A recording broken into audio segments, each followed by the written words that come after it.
Donc bonsoir à tous. Est-ce que tout le monde m'entend? C'est pour savoir si on prend le micro ou pas. Moyen? Faut parler un peu plus fort? Ça va? C'est bon. C'est bon? Ok, nickel.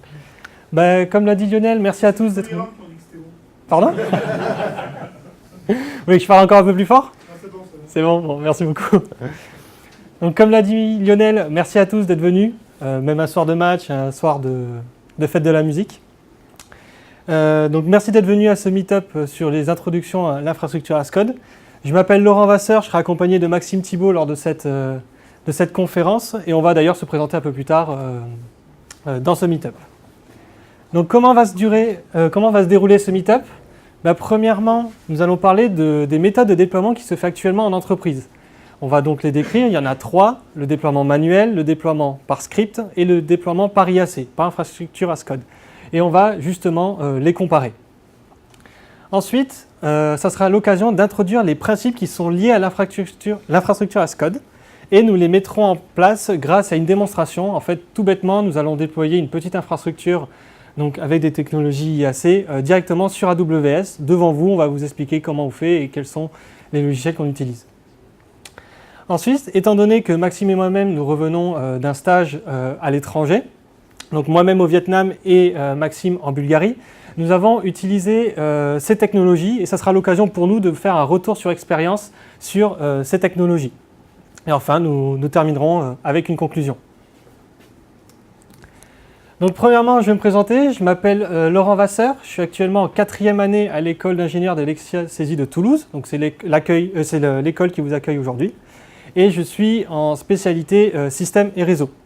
Et sur mon temps libre, je suis actuellement en train de me former aussi pour passer la certification AWS, architecte et solutions. Merci. Donc, bonjour à tous, donc, moi c'est Maxime Thibault. Comme Laurent, je suis étudiant ici même au Cési, en 4e année. Je suis également en spécialité système et réseau et je suis certifié AWS. Donc maintenant que les présentations sont faites, on va commencer à rentrer dans le vif du sujet. Premièrement, on va commencer par une comparaison des différentes méthodes de déploiement qui sont utilisées aujourd'hui. Donc premièrement, on va avoir le déploiement manuel. Tout est fait à la main, ça, basiquement. Un déploiement par script et enfin les déploiements en utilisant les technologies de l'infrastructure as code. Donc pour comparer ces 3 méthodes, on a d'abord établi 6 critères de comparaison. Alors, le premier, c'est la rapidité. Évidemment, il faut que le déploiement se fasse le plus rapidement possible. Ensuite, la fiabilité. Il faut que ce qui est déployé à la fin corresponde à ce qu'on voulait déployer à la base. Ensuite, une partie sécurité. Ne pas utiliser des protocoles sécurisés pour déployer, changer les mots de passe, ne pas laisser les mots de passe par défaut du style admin-admin. Économique, ça recoupe un petit peu avec la rapidité, mais il faut que ça coûte le moins d'argent possible. Et enfin, une partie réutilisabilité. Est-ce qu'une fois que j'ai fait déployer mon infrastructure, qu'est-ce que je peux faire derrière? Est-ce que je peux redéployer une autre architecture similaire facilement, etc. Et ensuite, la simplicité, l'évolutivité. Est-ce que c'est facile à comprendre? Est-ce que c'est facile à appréhender? Est-ce que c'est simple à modifier, etc. Donc, pour comparer ces 3 méthodes, on est parti d'un exemple tout simple. On va se baser sur un Windows Server 2016, sur lequel on va simplement vouloir changer le nom du serveur, changer sa configuration IP et activer le protocole RDP. Donc, en déploiement manuel, vous avez ici le gestionnaire de serveur que vous connaissez sûrement. Il suffit d'aller simplement dans les propriétés du système, changer le nom, modifier la configuration IP et ensuite activer le protocole. Donc ça, c'est quelque chose pour quelqu'un qui connaît le système, ça prend moins de 4 minutes à réaliser. On a ensuite un déploiement par script. Donc là, comme on est sur un environnement Windows, on a fait un script en PowerShell. Et donc je ne vais pas détailler le script exactement comment il fonctionne, c'est juste pour que vous voyez un petit peu la forme que ça a et à quoi ça ressemble de loin. Donc c'est du script tout à fait basique. Voilà, tout à fait basique. Et ensuite, en passant avec une technologie d'IAC, donc ce qui saute aux yeux, c'est que c'est beaucoup plus structuré, beaucoup plus carré que par rapport au script PowerShell qu'on a vu juste avant. Donc les 2 scripts font exactement la même chose, mais de premier abord, ça c'est beaucoup plus propre, beaucoup plus structuré. Donc si on fait le point, d'abord sur le déploiement manuel, on voit qu'il est un peu à la traîne par rapport aux 2 autres. Donc c'est beaucoup plus... niveau rapidité, on a mis non, mais on compte vraiment le temps de déploiement, uniquement le temps de déploiement, on ne compte pas le temps de rédaction du script ou de la stack IAC. Donc c'est non réutilisable, c'est non fiable, puisque c'est un humain qui fait le déploiement, donc il y a des chances qu'un jour il fasse une erreur. Non économique et non simple et évolutif, ça dépend évidemment de la complexité du déploiement. Là, on avait un exemple tout bête, mais ça peut être beaucoup plus complexe. Là où le match est beaucoup plus serré, c'est entre les déploiements par script et les déploiements avec les technos de l'IAC. Et là où l'IAC tire son épingle du jeu, c'est au niveau de la fiabilité. Puisque par défaut, quand vous allez exécuter une stack IAC, que vous allez vouloir déployer votre infrastructure, premièrement, il va la tester. Il va vérifier que votre stack est déployable, tout simplement, et que votre infrastructure est conforme et réalisable, tout simplement. C'est quelque chose qui est faisable aussi en script, mais ça va demander aux développeurs de développer tout simplement des fonctions de test à exécuter préalablement avant le déploiement réel de l'infrastructure. Et également un avantage aussi au niveau de la simplicité et de l'évolutivité, puisque comme vous l'avez vu juste avant, c'est beaucoup plus clair, beaucoup plus simple à comprendre. Et voilà. Hop, je tourne le micro. Hop. Donc maintenant que Maxime vous a présenté un peu quels sont les avantages de l'IAC, voilà. Je vais vous en expliquer quels sont les principes, comment ça fonctionne et quelles en sont tout simplement les idées. Donc premièrement, qu'est-ce que l'IAC? L'IAC, c'est le fait de pouvoir décrire une infrastructure donc, dans un fichier et de pouvoir donc, interpréter ce fichier pour créer une infrastructure. Alors dans cette présentation, nous allons vous présenter plusieurs technologies, donc plusieurs types de fichiers, mais le principe reste toujours le même, c'est-à-dire nous avons des fichiers, nous les interprétons et ça devient une architecture. Pour illustrer mes propos, alors ce fichier ne prend aucun compte des technologies que je vais vous présenter après, mais juste pour illustrer mes propos, en fait, j'ai réalisé un petit fichier en JSON où dedans je décris un environnement de production où dedans j'ai deux serveurs. Donc ce serait un serveur web avec son adresse IP et le port par exemple 443 ouvert, et un autre serveur qui serait un Active Directory avec le port 389 ouvert. Tout simplement, si j'interprète ce fichier, ça va me créer mon architecture. Et ça, c'est le principe de tous les IAC. Cependant, il y a plusieurs technologies d'IAC et qui sont découpées en trois parties. Nous allons les présenter en trois parties. Premièrement, les IAC de déploiement d'architecture. C'est lui qui va nous permettre de déployer, par exemple, des machines virtuelles. Vraiment le côté un peu plus virtuel, plus physique de l'infrastructure. Donc ça peut être, par exemple, ce qu'on va faire dans la démonstration, on va déployer des EC2 de chez Amazon, donc des instances EC2, des VPC, des NetGateway, etc., etc. Et tout cela, nous allons pouvoir les déployer à l'aide d'un outil qui s'appelle Terraform, qui est donc de la suite HashiCorp. Le deuxième type d'IAC que nous allons vous présenter ce soir, c'est celui qui va vous permettre de créer en fait des images, des OS personnalisés. Donc on peut bien sûr mettre des OS simples comme des Debian 9 stretch vierge, mais aussi on peut créer des images personnalisées et cela on va pouvoir le réaliser grâce à Packer. Et enfin, pour terminer, il nous faut configurer ces serveurs et pour cela nous allons vous présenter deux technologies. La première qui sera Ansible, donc qui est un outil de la société Red Hat. D'ailleurs, le code est open source, mais si vous voulez la version payante qui s'appelle Ansible Tower, vous aurez en plus donc, des interfaces et bien sûr le support de Red Hat. Et le deuxième, c'est PowerShell DSC qui est en fait réalisé donc, par Microsoft, qui est en fait un module qui est disponible dans PowerShell 4.0.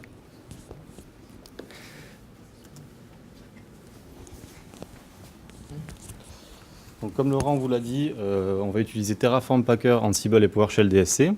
Du coup, je vais commencer par vous présenter un petit peu Terraform. Donc Terraform, logiciel open source développé par la société HashiCorp. Donc c'est tout simplement un logiciel qui permet le déploiement automatique d'infrastructures chez différents providers. Donc simplement, comment ça marche? Tout bêtement, on a un fichier de configuration qui s'appelle une stack, dans lequel on va décrire l'architecture qu'on veut déployer. Donc premièrement, on va préciser le provider vers lequel on veut déployer notre infrastructure. Et ensuite, on va décrire chaque étape, chaque tâche de notre infrastructure. Là, à droite, vous avez une petite maquette d'une infrastructure AWS. On va par exemple commencer par décrire qu'on veut un VPC avec tel CIDR, on veut tel nom, on le veut dans telle région. Dans ce VPC, on va y ajouter tel subnet avec tel CIDR, on va y associer tel Internet Gateway, etc. Puis dans ce VPC, on va vouloir telle instance, telle base de données, etc., etc. Et on décrit tout comme ça, à la suite des autres. Et une fois que c'est terminé, on l'exécute et Terraform va automatiquement déployer tout ce qu'on a décrit dans le cloud d'Amazon. Ensuite, oui, un petit point sur les providers. Donc là, j'ai pris l'exemple de AWS. Il y en a beaucoup plus. Il y en a, la dernière fois que j'ai regardé, il y en avait 75 à peu près qui étaient supportés. Donc il y a toutes les plateformes cloud publiques les plus populaires, donc AWS, Azure, Google Cloud, IBM, Oracle, etc. Du cloud privé avec OpenStack et également avec des solutions du style VMware ou Docker. D'expérience, il s'intègre très bien, il fonctionne très bien avec le cloud d'Amazon. Quasiment tout y est supporté. Ce n'est pas le cas partout. Alors, je n'ai pas vraiment d'expérience dans d'autres plateformes de cloud, mais je sais que j'ai fait du Docker déjà dessus. Et à l'époque, il y avait beaucoup de features de Docker qui n'étaient pas supportées par Terraform. Donc ensuite, on a Packer. Donc, Packer, société HashiCorp également. C'est un peu le même principe de fonctionnement que Terraform, sauf que lui permet de créer et de customiser des systèmes d'exploitation. Donc de la même façon, on va avoir notre fichier de configuration dans lequel on va décrire notre OS. On va par exemple demander un Debian 9 tout classique dans lequel on va demander d'installer tel paquet supplémentaire. On va demander d'ajouter telle configuration d'utilisateur avec tel mot de passe, telle restriction, puis ajouter des IP routes, etc. Un petit peu ce qu'on veut. Et Packer va compiler cette image et va l'envoyer vers le provider. Donc c'est supporté également sur Amazon, sur Azure ou sur Google Cloud, mais aussi sur des technos VMware. Vous pouvez directement faire votre VMDK depuis Packer. Pour vous présenter les dernières technologies d'IAC, du fait de mon expérience par rapport à mon stage, je vais vous les présenter selon le vocabulaire de Ansible, c'est-à-dire tous les principes de l'IAC et toutes les technologies, toutes les informations, je vais les présenter avec le vocabulaire d'Ansible. Donc, quel est le premier principe d'IAC que je veux mettre en avant? En fait, c'est l'indépendance. Alors, qu'est-ce que c'est? C'est le fait que si j'exécute deux fois un même script ou un même rôle, ce que j'expliquerai un peu plus tard, et bien en fait, le résultat sera le même. Et cela, on va l'appliquer en fait aux infrastructures. Alors, prenons un petit exemple. Imaginons, grâce à la stack de Maxime, qu'il a déployé via Terraform, j'ai ici un serveur, tout simple, donc Debian 9 Stretch. Et ce carré noir va représenter en fait une vue applicative de mon serveur. Imaginons maintenant que je veux que mon serveur suive les critères de mon rôle web. Alors qu'est-ce que ça veut dire? Ça veut dire que chaque serveur que je veux déployer, je veux qu'il suive les critères définis dans ce rôle. Donc par exemple, ça va être, je veux que Apache 2 soit installé et soit up, que le service soit up. Ça veut dire aussi que je veux qu'il y ait un ou deux vhosts, que je veux que le port, par exemple, du pare-feu soit ouvert, par exemple ici, pour IP table.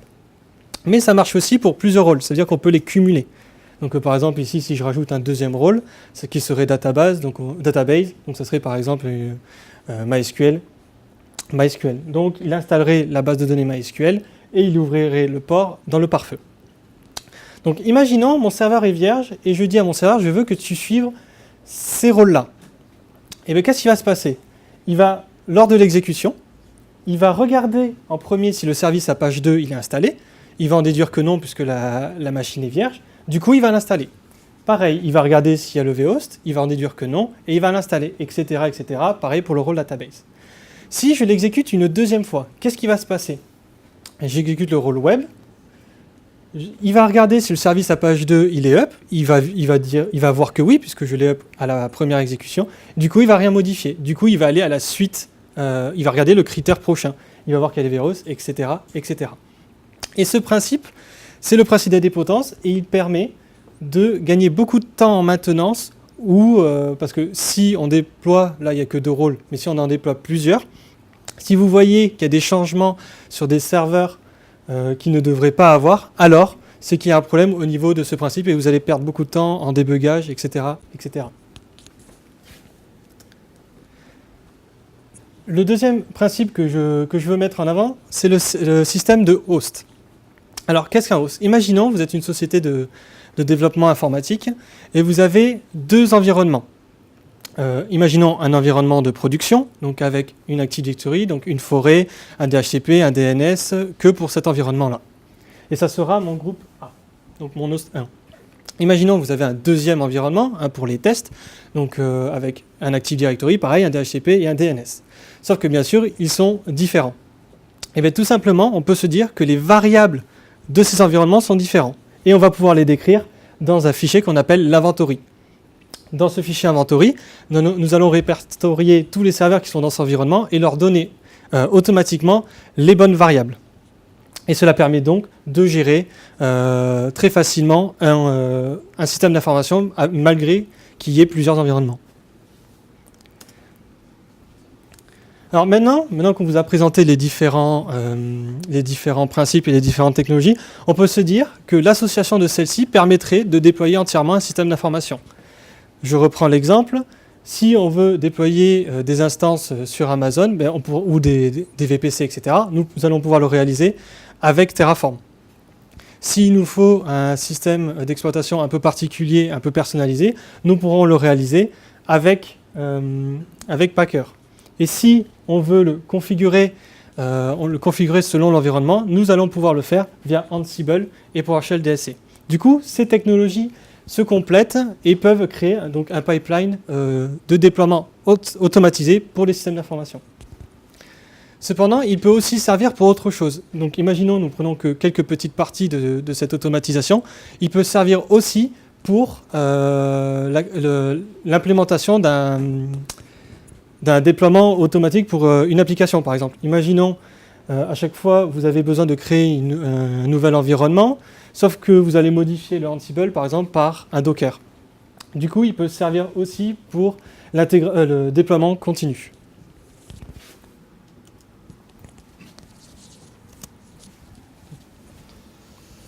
Donc voilà, ce sera tout pour la présentation. On va passer maintenant à la partie démonstration. Donc un petit point vite fait sur ce qu'on va déployer.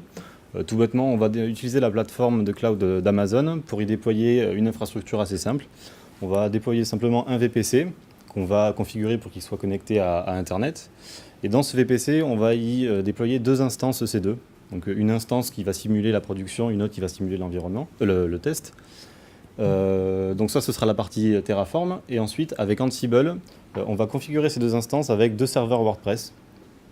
Tout simplement, donc on va y installer un service web, qui sera Apache 2 en l'occurrence, un service database qui sera MySQL, PHP avec une version de PHP 7.0, et ensuite la configuration de WordPress en lui-même.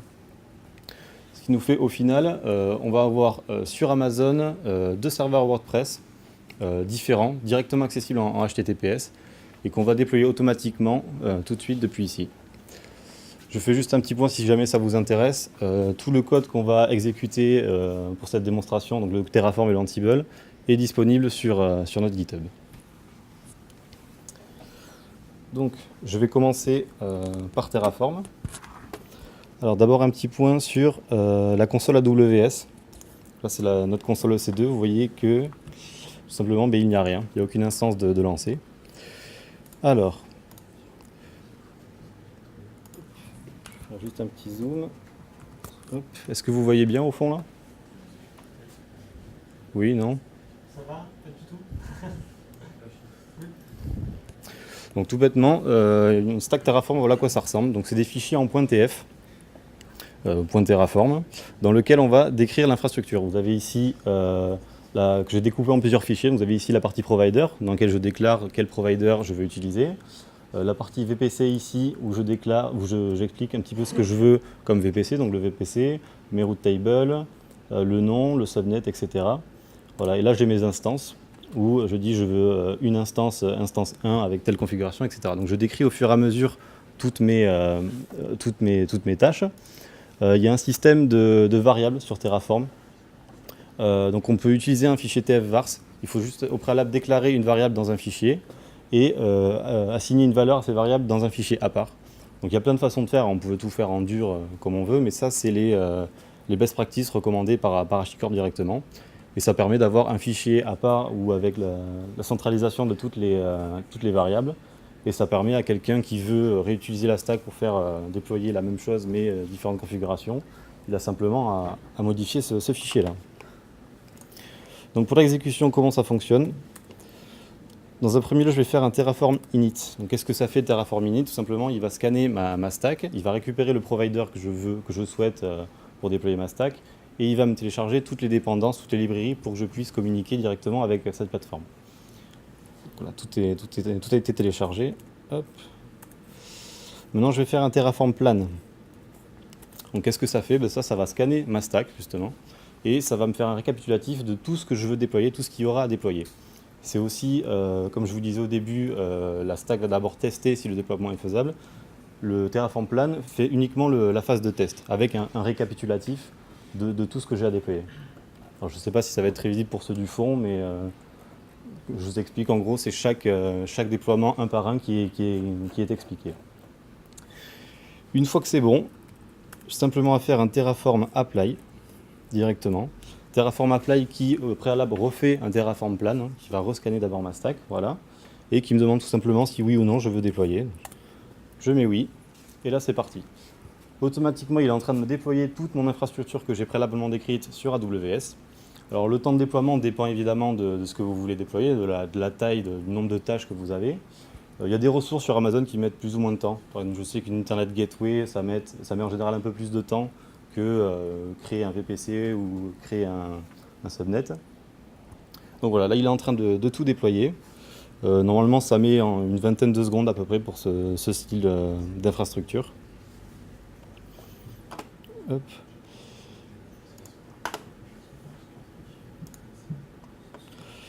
Voilà, je viens de retour sur ma console AWS. Vous voyez là que maintenant j'ai mes deux instances qui sont up, qui sont en train de tourner.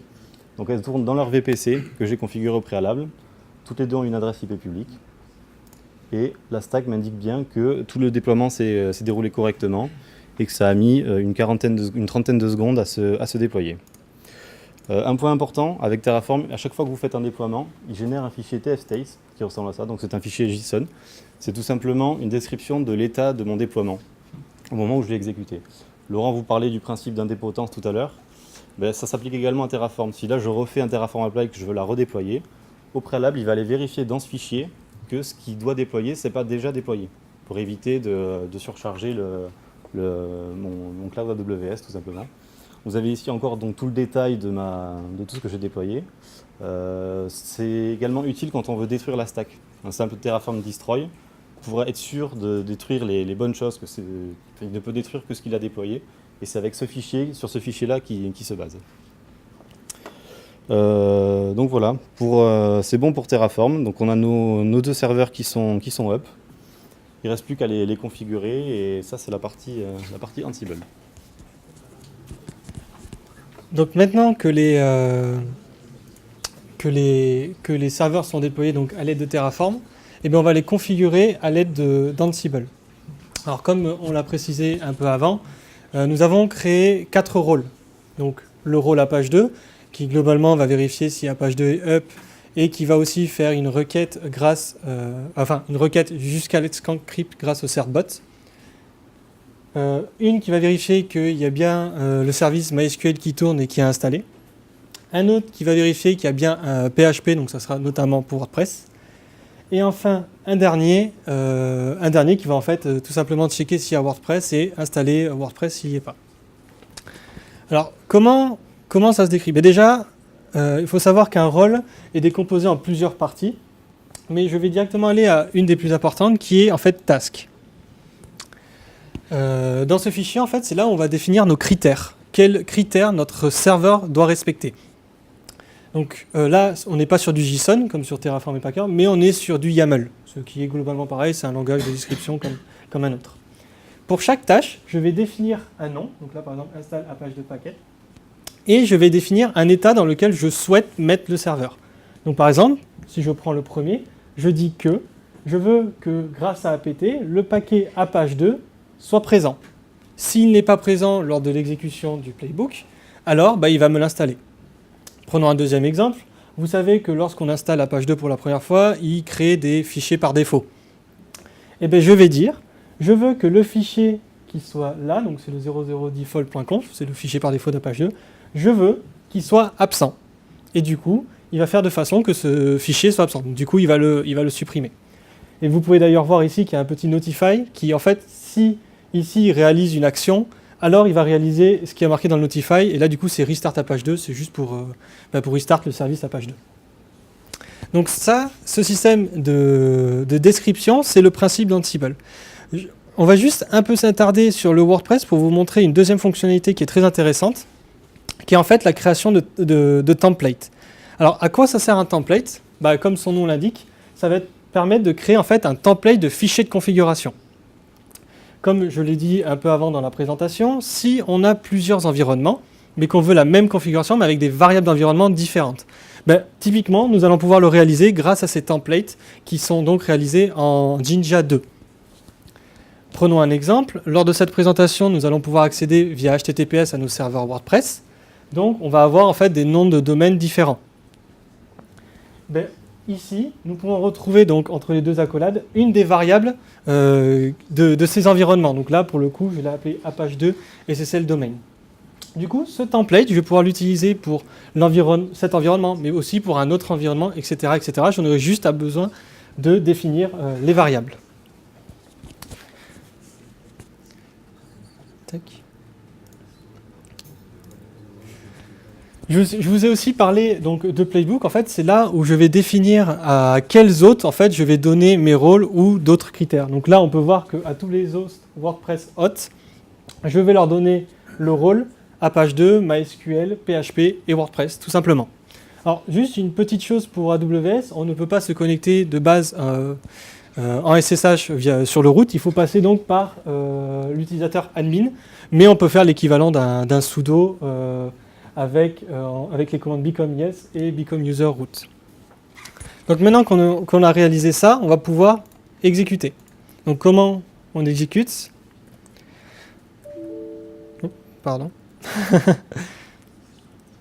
Tout simplement, on va utiliser la commande Ansible Playbook et définir le playbook que l'on veut exécuter.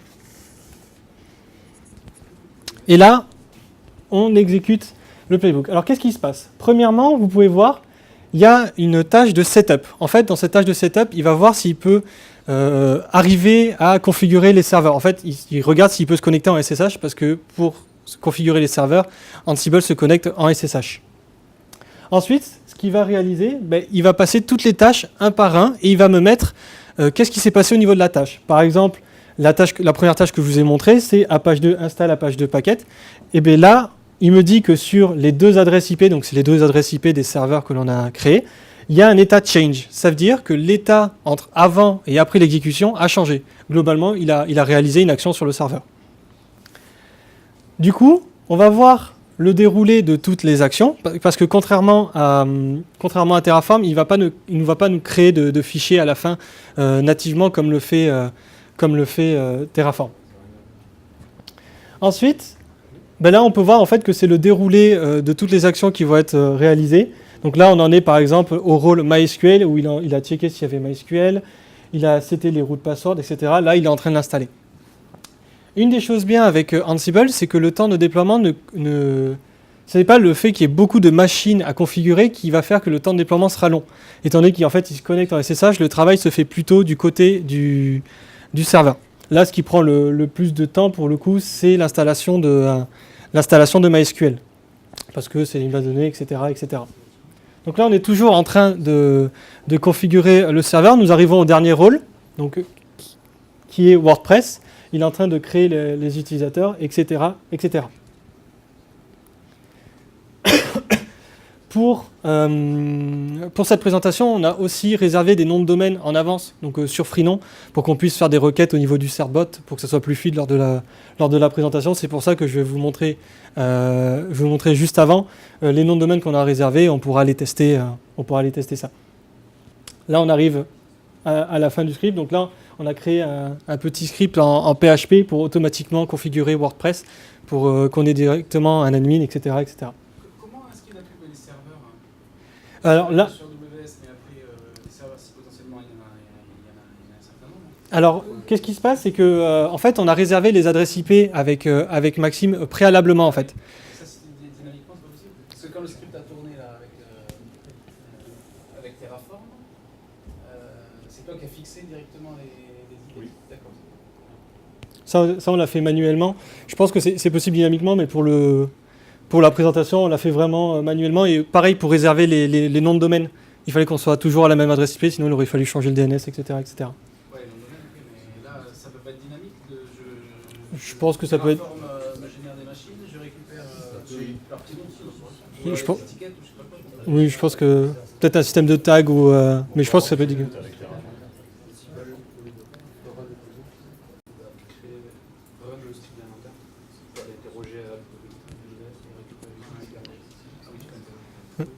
Là, du coup, comment l'Ansible vient de terminer, il m'a dit qu'il y a 26 critères qui se sont bien passés, 26 tâches qui se sont bien passées, et il y en a 22 qui ont été changées. Donc ça veut dire que c'est toutes les actions qui ont été réalisées.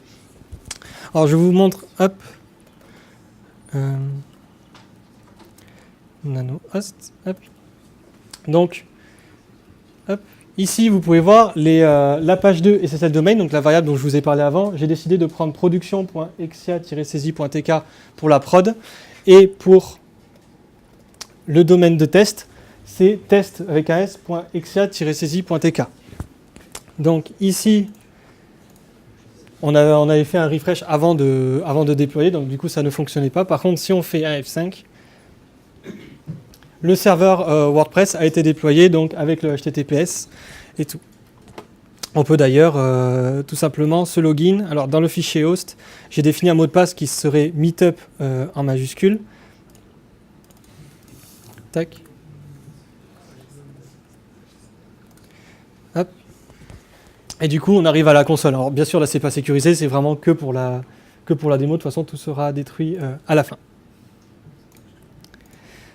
Tac. On peut continuer la présentation.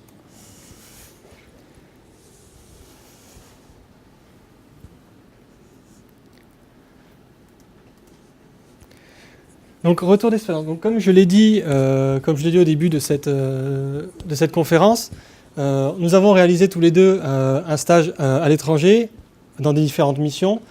Et nous avons donc vu ces technologies d'IAC, et c'est pour ça qu'aujourd'hui on voulait en faire un petit retour d'expérience. Alors, je vais décrire vite fait la mission sur laquelle j'ai travaillé lors de ce stage. C'était que dans un environnement de quelques centaines de machines virtuelles, tout simplement, principalement Windows, ils voulaient déployer de plus en plus en grand nombre des machines virtuelles Linux. Et du coup, j'ai dû trouver un moyen pour les déployer et les configurer automatiquement pour qu'ils aillent bien dans l'environnement, qu'ils soient bien configurés, etc. En respectant bien sûr la sécurité, l'authentification, le monitoring, etc., etc. Du coup, lorsque j'ai défini quelle solution je voulais utiliser, je me suis très vite rapproché des technologies IAC et j'en ai vu d'autres aussi qui étaient donc Chef, Puppet, Ansible et PowerShell DSC. Puppet et Chef sont des technologies payantes, donc avec des fonctionnalités en plus, mais qui pour mon cas ne m'intéressaient pas. C'est pour ça que je me suis très vite intéressé donc, à Ansible et PowerShell DSC. Au niveau de l'appréhension de la technologie, j'ai trouvé Ansible vraiment très facile à prendre en main parce que son fonctionnement il est assez simple. C'est tout simplement une connexion en SSH et la syntaxe c'est du YAML. Bien que l'aide syntaxique des fois du Ansible, s'il y a une erreur dans le YAML, il ne va pas forcément beaucoup vous aider. Il va vous dire il y a une erreur de syntaxe, mais voilà quoi. Il est assez flou là-dessus. Pour le PowerShell DSC, alors j'avais pas réalisé beaucoup de PowerShell avant. Et il est pour moi un peu plus dur à prendre en main. Un gros point, je trouve, pour ma part, concernant la documentation de Ansible, que je trouve très bien réalisée, très bien documentée. Toutes les commandes sont assez bien décrites et le fonctionnement aussi. Cependant, j'ai eu un petit problème, notamment au niveau de la mise en place d'une architecture pool. Donc, pour mon projet, une architecture pool aurait été plus simple et mieux pour la maintenance à mettre en place au sein de l'architecture. Alors, la différence entre une architecture push et pull, c'est juste que push, c'est à un moment T, on va envoyer une configuration à une configuration donc, du serveur jusqu'au client, alors que le pull, c'est l'inverse, c'est le client qui va requêter son architecture. Alors, de mon expérience, lorsque j'ai voulu tester le Ansible Pool, voilà comment ça a fonctionné. Il fallait mettre le code source du Ansible dans un repository Git. Et lorsqu'on utilisait la commande Ansible pull, donc une commande d'Ansible, tout ce qu'il faisait en fait, c'était un Git pull sur le repository. Il copiait l'intégrité du repository dans son repository local, tout simplement. Et ensuite, c'était l'application Ansible qui était sur le client qui exécutait le code Ansible. Et ça m'a posé des soucis parce que si j'avais un service ou un rôle qui avait besoin de redémarrer, tout simplement, il oubliait qu'il exécutait le code Ansible. Sous PowerShell DSC, que je n'ai pas utilisé en production, que j'ai appris par moi-même, c'est un système un peu différent. Alors, je ne l'ai pas utilisé, mais c'est en fait un système où on va pouvoir interpréter les fichiers. Il va créer des fichiers .mock, qui en fait, il va en créer un par host. Et ensuite, on va pouvoir les requêter, le serveur client va pouvoir les requêter, donc soit via HTTP, via HTTPS ou via SMB. Mais après, je ne l'ai jamais utilisé en production, donc je ne sais pas s'il a les mêmes problèmes ou s'il résout le problème d'une autre manière. Donc pour ma part, lors de la dernière expérience professionnelle que j'ai eue, j'ai travaillé pour un client qui avait en projet de migrer une partie de son SI dans le cloud d'Amazon. Donc ce qu'il voulait globalement, c'était avoir différents réseaux privés séparés au sein des différentes régions d'AWS et d'interconnecter le tout. La solution qui a été trouvée, ça a été de mettre en place un transit VPC. Donc simplement un transit VPC, ça permet de faire communiquer deux réseaux virtuels d'Amazon en transitant par un troisième réseau virtuel. Et dans ce troisième réseau virtuel, on y fait tourner un routeur virtuel ainsi qu'un firewall, et c'est lui qui fait la passerelle entre les différents VPC. Et grâce à ça, on peut interconnecter des réseaux virtuels un peu partout dans le monde, et comme si on avait une architecture globale, mais au niveau mondial. Et donc c'était une architecture assez complexe à mettre en place, et pour la déployer, on utilisait Ansible et Terraform principalement pour faire ce boulot-là. Donc mon retour d'expérience avec Terraform, comme je l'ai dit au début, ça s'intègre très bien avec AWS. Il y a beaucoup de fonctionnalités qui sont supportées par Terraform. On n'a pas eu spécialement de problème à ce niveau-là. Également Ansible, donc on s'en servait pour configurer tout ce qui est routeur et firewall. Donc le routeur, basiquement, on injectait un template de la configuration du routeur dans le routeur directement. Pareil pour le firewall, le firewall, c'était des simples fichiers XML. Et donc le point qui me faisait un petit peu bizarre là-dessus, c'est qu'à côté de ça, je travaillais aussi en interne pour l'entreprise sur des plus petits projets. Et j'utilisais également des Terraform Ansible pour les déployer. Et ce que j'aimais bien faire quand je travaillais dessus, c'était j'aimais bien déployer ma stack, vérifier que ça fonctionnait. Si j'avais des problèmes, je détruisais tout, je faisais le changement, puis je redéployais. Et j'étais vraiment dans le mécanisme de je déploie, je détruis, je déploie, je détruis, de façon à avoir toujours une infra le plus saine possible à chaque redéploiement. Et avec ce genre d'infra, ça c'était beaucoup plus compliqué parce que déjà c'était beaucoup plus gros, beaucoup plus de tâches à effectuer. Et rien que le routeur, donc c'était un routeur Cisco CSR, rien que lui mettait plus de 10 minutes pour booter. Donc ça m'a un petit peu frustré parce que j'aimais bien travailler comme ça tout simplement. Mais voilà, donc c'est une méthode de travail qui est possible, mais bon, c'est à l'administrateur de gérer son temps et de savoir s'il peut oui ou non abuser de destruction et de redéploiement de stack. Donc voilà, c'est tout pour notre présentation. C'était la première fois qu'on se prêtait à cet exercice avec Laurent et également pour notre école. Donc on espère que ça vous a plu, qu'on a été à la hauteur de vos attentes.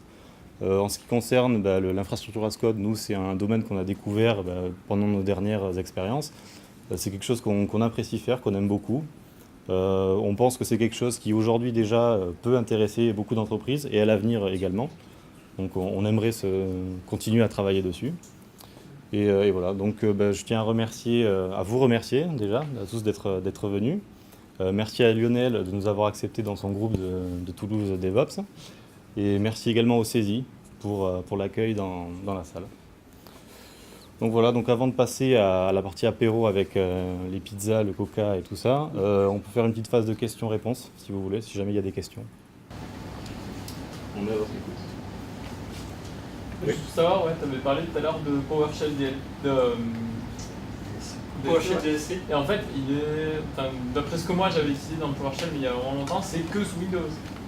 Alors, on peut faire du PowerShell DSC sur Linux. D'accord. Après, quand je m'étais intéressé au sujet, c'était sur les forums, c'était pas des canaux officiels. Ouais. Il était dit que pour faire des choses poussées, il était quand même conseillé de c'est sur Ansible. Et un truc assez rigolo, on avait participé à un webinar, donc c'était du Ansible sur Azure, qui permettait de déployer du Azure et notamment des machines virtuelles, etc., etc. Et je leur avais demandé, mais est-ce que vous comptez faire pareil pour votre technologie, pour le PowerShell DSC? Et ils nous avaient répondu, faites-le avec Ansible. Donc ça marche avec tout. Apparemment, je ne sais pas s'ils avaient dit qu'il fallait mieux faire du Ansible, mais en tout cas, le PowerShell DSC pour l'instant, je l'ai vu en production sur des machines Windows, ça fonctionne bien, sur des Linux, c'est correct. Est-ce qu'il y a d'autres questions?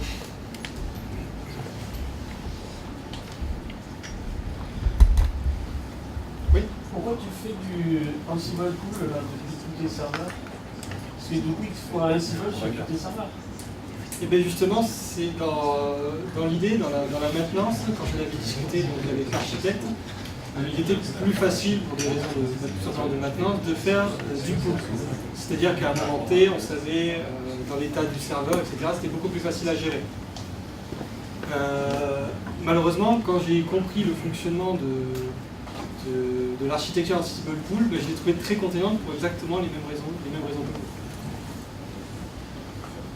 Est-ce que ça va pas être coûteux en fait? Par exemple, quand tu fais du pool, j'imagine que tu n'as pas qu'une seule machine, ça fait un pool sur le serveur, et tu peux en avoir plein. Est-ce que c'est plus, on va dire, consommateur, au sens que le serveur se prend, je sais pas, une connerie, 100 poules pour aller choper toute sa conf, que lui en fait fasse des pushes en fait, sur des clients à un certain intervalle de temps qui gère, workload. Je comprends l'idée. Honnêtement, je ne sais pas. Ouais. Sur la documentation d'Ansible, il n'a pas été décrit que c'était pour des problèmes de performance. Super. Je ne sais pas si c'est des fonctionnalités qu'ils souhaitent mettre à jour dans le futur ou pas. Pour l'instant, j'ai juste vu que franchement, le fonctionnement paraissait un peu décevant par rapport aux capacités de la technologie. L'architecture pool, normalement, c'est le domaine de Puppet. Ansible, c'est le torturer, c'est de le faire fonctionner comme ça. Parce que là, tes credentials, tu les as en clair dans ton Git. Moi, ça me fait flipper. Oui, et mon client, il télécharge. Non. Pas long, Tu peux les avoir alors, je ne l'ai pas précisé. Oui, ou dans un back and vault, mais dans tous les cas, dans l'exemple. Je ne l'ai pas précisé. Donc, pour cette présentation, c'était effectivement en clair dans mon fichier host. Il y a possiblement la possibilité du coup de les chiffrer avec des technologies comme Ansible Vault qui permet en fait de chiffrer des mots de passe, etc., etc. Ça, et le pool est déclenché comment aussi? Du coup, tu as à côté un Alors, cron le qui vient pool, c'était un régulièrement. Généralement, quand tu prends une architecture pool, c'est que tu n'es pas sûr que ton infra soit là, que tes serveurs soient up, et du coup, tu leur dis, bah les gars, quand vous êtes prêts, vous venez chercher la conf. Non, c'est pour être sûr qu'elle soit dans le bon état. Enfin, c'est pour rester dans la continuité, qu'on soit sûr qu'elle garde cet état-là. Ouais, moi, je le vois pas du tout comme ça. Parce que si on parle du... Ça veut dire qu'il faudrait Généralement, faire un c'est pour les push. postes de dev, les postes usagers, la compta, elle a éteint son PC, elle veut la nouvelle mise à jour du proxy, dès qu'elle redémarre son PC, là, ça vient pouler. La nouvelle Ouais, version. ça vient pouler pour qu'on sache. Après, on sait à quel moment ça poule, on sait l'état dans lequel on se trouve. Le but C'est de un pouler, c'est système de pas de... avoir à maîtriser la fenêtre de temps. Les machines viennent quand elles veulent. Pour moi. Après, ça se maîtrise parce que c'est des crons, bien sûr. Mais dans l'idée, le pool, c'est pour qu'on soit sûr que l'état reste celui que l'on veut. Ça, je fais du push si je veux être sûr. Ça, c'est au moment où j'ai Mais dit que voilà, c'est au moment T. Mais vous êtes par exemple une équipe de 10-15 personnes. Vous, au moment T, vous avez pushé votre configuration. Peut-être qu'il y a une autre application, un autre truc, a changé votre configuration.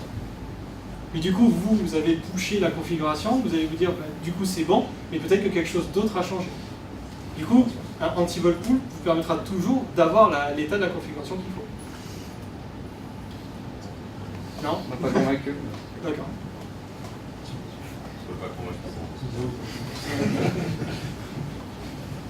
On n'a pas trop vu Packer à l'œuvre, vous l'avez utilisé Packer, c'est celui qu'on a utilisé le moins. Donc c'est pour ça que c'est celui qu'on a mis le moins en œuvre. Et puis le reste qu'on a utilisé, c'était du DB9. C'était du standard, il y avait besoin de... C'est ça, voilà. ceux qui Parce sont en qu'on WordPress. peut injecter de la configuration dans l'aide de Packer aussi. Oui, tout à fait. On a vu des choses, mais en fait, on s'aperçoit que les outils ils se recouvrent un peu. Donc, à quel moment on donne des limites aux outils? On peut faire de la configuration sur les 3 outils quasiment. C'est vrai que même au-delà de ces 3 outils, il y en a d'autres qui peuvent faire la même chose avec des technologies différentes. Mais voilà, après c'est savoir qu'est-ce que vous préférez comme outil, ou dans l'environnement où vous l'utilisez aussi, ça peut y jouer, c'est selon besoin. Ça dépend des outils. Ça veut dire qu'il faut quand même bien décider des responsabilités qu'on veut donner à chaque outil pour pas arriver à faire un outil où à un moment donné. C'est ça. J'ai vu de l'Ansible pour générer des images Packer. Enfin, pour configurer des images avec Packer. Tout à fait, oui. Donc, il y a vraiment. Ils ont tendance à se mélanger de plus en plus. Oui, ça se mélange, mais là tu peux faire aussi un Ansible pur en fait. Tu Oui, es obligé d'utiliser Terraform. Oui, donc c'est pour ça qu'il faut. C'est à quel faire une AMI en fait. Mais c'est compliqué de C'est des stratégies. La stratégie d'une entreprise, elle n'est pas simple avec un outil. 3 outils. Il y a des outils qui sortent tout le temps, qui évoluent très rapidement, et c'est pas facile de faire une stratégie sur le long terme. Ouais, c'est vraiment vachement moyen. Un Ansible, tu fais déjà tout. Quasiment tout. Moi, je Java ou quelques providers, peut-être. Java, je crois, mais c'est vrai qu'après, voilà, tu peux faire un petit bout avec Packer, un petit bout avec Terraform, et puis un petit bout avec Ansible. Typiquement, avec la suite HashiCorp, tu peux multiplier les outils pour faire quasiment la même chose. On a exploré tous ces outils-là. Après, ils sont bien, ils sont top. C'est bien, mais on est en Alors, train de tous, ils se croisent toujours. ils se croisent tous un petit peu en fait. Et donc on se demande ce qu'on va faire. Quoi. Si on prend la bonne direction, c'est surtout ça. On se dit, est-ce que. Il faut choisir le bon outil. Voilà, la stratégie qu'on va mettre en place, est-ce qu'il ne va pas falloir la changer dans 6 mois parce qu'il y a un outil, les outils évoluent hyper vite. C'est aussi pour cela que j'avais demandé, quand on était au Scrum Webinaire, pour PowerShell DSC, savoir si vous voulez pousser l'outil. Quand ils répondent, faites du Ansible, il y a des directions déjà prises. Alors après, ça, c'est ce qu'il y a de plus dur à... Est-ce qu'il y a d'autres questions? Non? Ouais, si, il y en a. Ah, pardon. Ton ressenti vis-à-vis de la communauté Terraform dans sa rapidité à intégrer les évolutions de l'API de Amazon? Pour ma part, je n'ai pas eu vraiment d'interaction avec la communauté directement. Je travaillais dans une équipe qui faisait beaucoup mieux du Terraform beaucoup mieux que moi. C'était eux qui pouvaient changer de ça. Donc ça, je ne sais pas. Je n'ai pas eu d'interaction avec eux directement.